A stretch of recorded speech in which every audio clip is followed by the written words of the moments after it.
Hello बच्चों, कैसे हैं आप सभी। मेरा नाम है ज्योति। तो आज मेरे साथ पढ़ेंगे आज नया टॉपिक। नए टॉपिक का नाम क्या है? माइक्रो ऑर्गेनिजम्स फ्रेंड्स एंड फो, यानी कि सूक्ष्म जीव हमारे मित्र हैं या हमारे शत्रु हैं। ठीक है, सबसे पहले हम जानेंगे माइक्रो ऑर्गेनिज्म होते क्या है। माइक्रो ऑर्गेनिज्म एक जो है लिविंग ऑर्गेनिज्म होते हैं जिनको हम सिंपली जो है किसी सहायता के बिना देख नहीं सकते हैं। ठीक है, अगर डेफिनेशन की तरफ देखें, बोलता है there are many living organisms around us which we normally can not see, these are called micro organisms और माइक्रोब्स। ठीक है, माइक्रो ऑर्गेनिज्म और माइक्रोब्स एक ही वर्ड को रिप्रेजेंट कर रहे हैं। ठीक है, तो इसको देखने के लिए हमें इस इंस्ट्रूमेंट की हेल्प की जरूरत पड़ती है। इसे हम हिंदी में बोलते हैं सूक्ष्मदर्शी, इंग्लिश में बोलेंगे इसको माइक्रोस्कोप। ठीक है, ये माइक्रोस्कोपिक लिविंग ऑर्गेनिज्म है। इनको देखने के लिए हमें माइक्रोस्कोप की आवश्यकता जो है पड़ती है। जब हम माइक्रोस्कोप से इनको एनालाइज करेंगे यहाँ पे, तो हमें वो कुछ इस तरीके के जो है दिखाई देते हैं। ठीक है, ये जो बिल्कुल इनको है, हम देखना भी चाहें कि हम बिल्कुल अपनी ऐसे आंखों से देख लें, बट हमें ये दिखाई नहीं देते हैं। ये हमें दिखाई नहीं देते हैं, बट जो इनके द्वारा जो किया गया काम है वो हमें बिल्कुल दिखाई देता है। जो ये चेंजेस लाते हैं एनवायरनमेंट में, किसी और चीज में, उनको हम देख सकते हैं। तो अब हम इनके बारे में धीरे धीरे जानेंगे। नेक्स्ट आता है कि हम इनको क्लासिफाई कितने कैटेगरीज में करते हैं। इनको हम 4 मेजर कैटेगरीज में कैटेगराइज करते हैं। पहला है बैक्टीरिया, फंगाई, प्रोटोजोआ और लास्ट है एल्गे। ठीक है, तो ये इसकी 4 मेन क्लासिफिकेशंस रहती हैं। हिंदी में बोलेंगे जीवाणु, कवक, प्रोटोजोआ और शैवाल। ठीक है, अब धीरे धीरे हम जानेंगे कि बैक्टीरिया क्या है, क्या उसका शेप है, कैसा साइज रहता है। ठीक है, कैसे अपने आप को वो रिप्रोड्यूस करता है। इन सभी फैक्टर्स के बारे में हम बैक्टीरिया, फंगाई, प्रोटोजोआ, एल्गी, इन सभी के बारे में जानेंगे। ठीक है, हिंदी में इनको बोलेंगे जीवाणु, कवक, प्रोटोजोआ और शैवाल। ठीक है, तो सबसे पहले हमारे पास आता है बैक्टीरिया, हिंदी में इसको बोलते हैं जीवाणु। ठीक है, तो जो ये बैक्टीरिया हैं जो बिल्कुल सिंगल सेल स्ट्रक्चर्स हैं, यानी कि ये एक कोशिकीय जीव हैं। ठीक है, तो इनका जो साइज है वो कितना साइज जो रहता है इनका जो साइज है वो 0.2 से लेकर 10 माइक्रोन तक का रहता है। ठीक है, अब माइक्रोन का मतलब क्या है? अगर हम एक का कितना भाग, इसको माइक्रोन का मतलब होता है 10⁻⁻⁶। तो यहाँ 1 के अपॉन में हमें कितनी जीरो लगानी पड़ेंगी? 6 जीरो लगानी पड़ेंगी।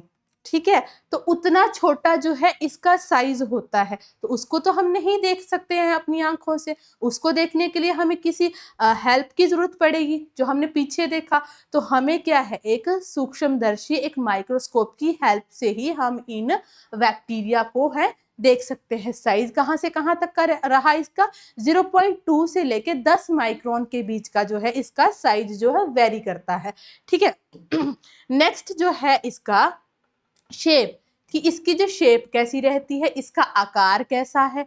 इसका रहता है कोकाई, वेसिली, स्पाइरला और विब्रियो।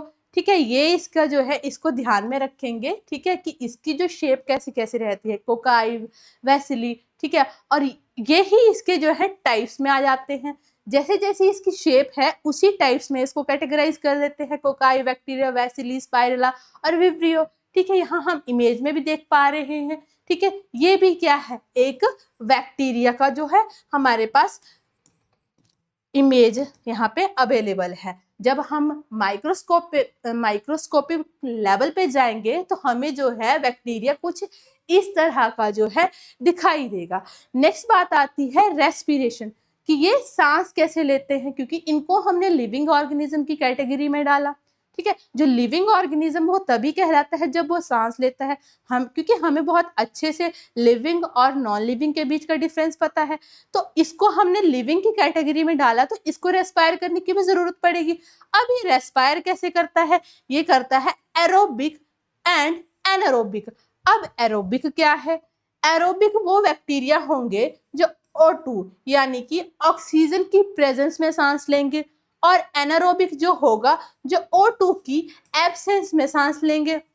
ठीक है, यानी कि ऑक्सीजन की अनुपस्थिति में जो सांस लेंगे उनको बोलेंगे एनारोबिक, जो ऑक्सीजन की उपस्थिति में लेंगे उनको बोलेंगे एरोबिक। ठीक है, तो ये बोथ मीडियम में यानी कि एरोबिक और एनारोबिक में रेस्पायर करते हैं। ठीक है, नेक्स्ट है रिप्रोडक्शन। अगर वो लिविंग ऑर्गेनिज्म है तो वो अपने जैसा जीव भी तैयार करते हैं। रिप्रोडक्शन का मतलब है अपने जैसा ही दूसरा जीव बनाना। ठीक है, तो रिप्रोडक्शन इसमें कैसे होता है? अब ये सिंगल सेल्ड स्ट्रक्चर्स है तो इनमें जो रहता है सेल का ही डिवीजन होता है।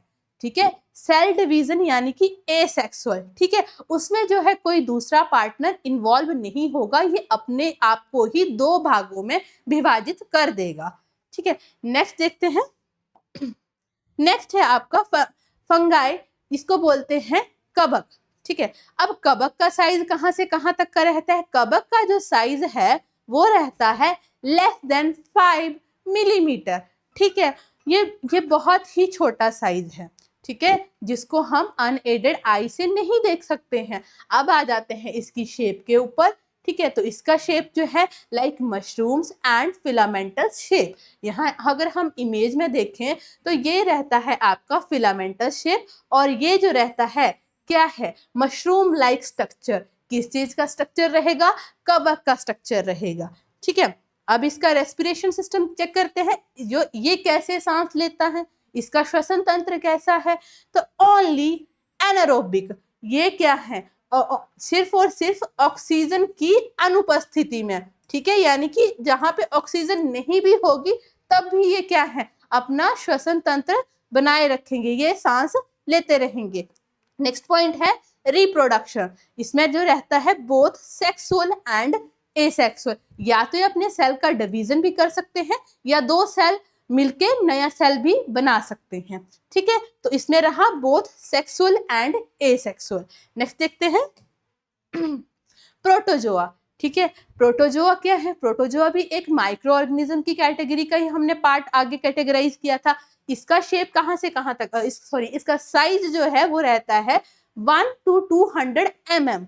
ठीक है, और इसका जो शेप रहता है round, oval, rod, slipper shape. अब ये स्लीपर शेप क्या हुआ? राउंड, ओवल, रोड, यानी कि किसी छड़ी नुमा आकार का ये रहेगा।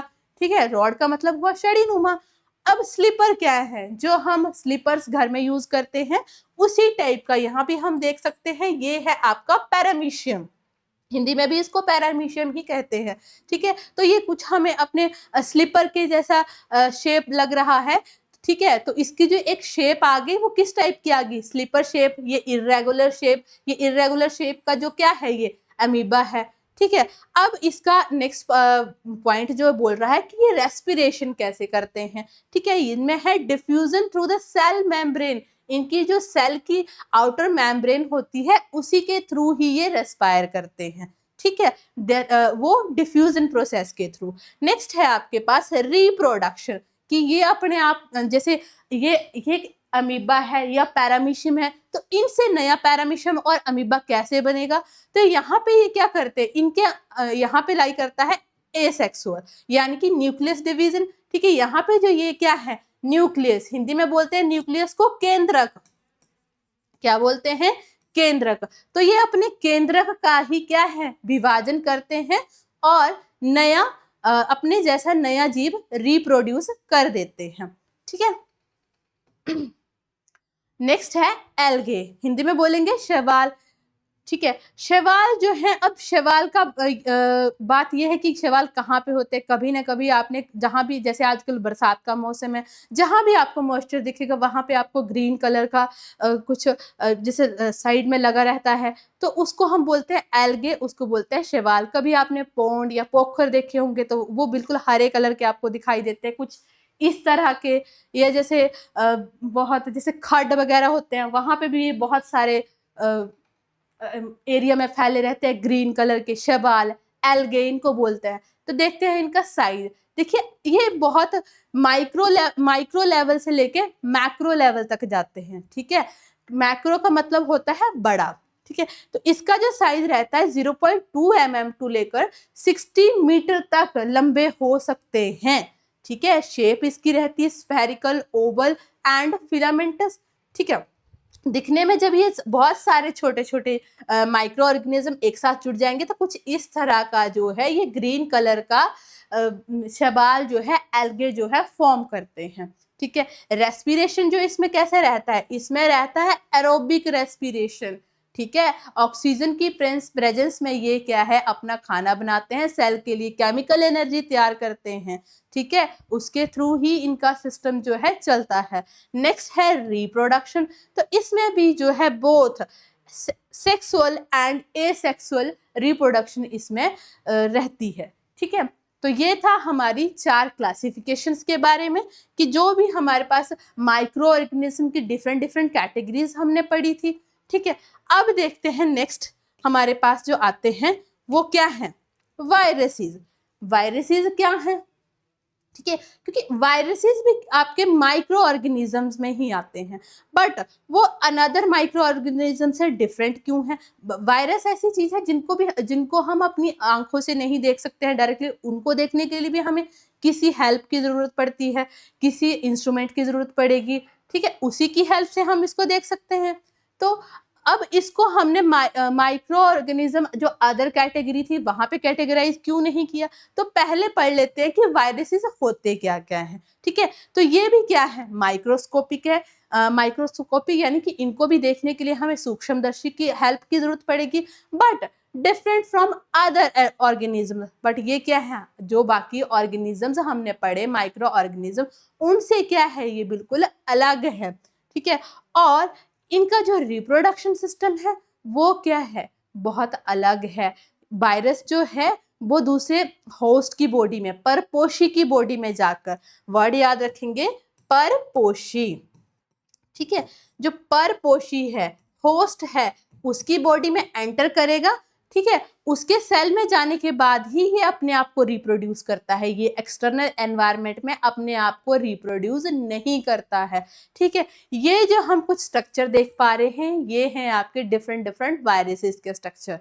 ठीक है, और अब इसके शेप और साइज के बारे में जान लेते हैं कि कैसा कैसा इसका शेप और साइज रहता है। ठीक है, जो वायरस है, वायरस का साइज देखिए, इसका साइज भी माइक्रोन में ही जा रहा है, 0.02 से लेकर 0.35 माइक्रोन्स।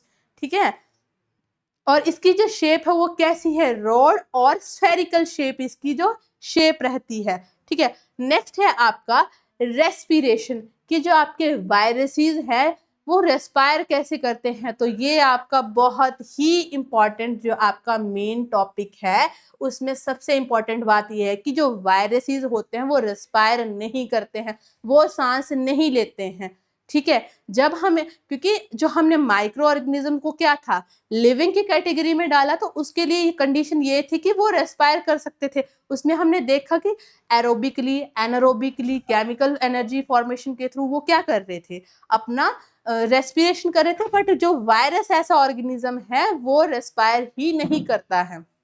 ठीक है, बट अगर ये रेस्पायर नहीं करता है, बट ये इसमें रिप्रोडक्शन सिस्टम है कि ये जो है, जो एसेक्सुअल के थ्रू अपना रिप्रोडक्शन करता है जब किसी होस्ट की बॉडी में। अब ये होस्ट की बॉडी किसी प्लांट, एनिमल और ह्यूमन की बॉडी भी हो सकती है, वहां पे जाके उनके जो सेल में ये एंटर करेगा।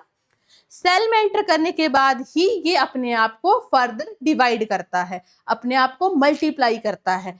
ठीक है, तो ये रहता है वायरस। ठीक है, वायरस के लिए अभी तक मिस्ट्री बना हुआ, क्योंकि जो सांस नहीं ले सकता है बट वो रिप्रोड्यूस कर सकता है। तो आप मुझे कमेंट में बताएंगे कि आप इसको लिविंग में कैटेगराइज करेंगे या नॉन लिविंग में कैटेगराइज करेंगे। ठीक है, तो ये था ऑल अबाउट वायरस। तो नेक्स्ट जो है हमारे पास कि जो अब वायरस के बारे में हमें पढ़ने की जरूरत ही क्यों पड़ी, है ना, क्योंकि हमारा काम तो शैवाल, एल्गे इनसे ही बन रहा था, तो वायरस क्यों पढ़ा।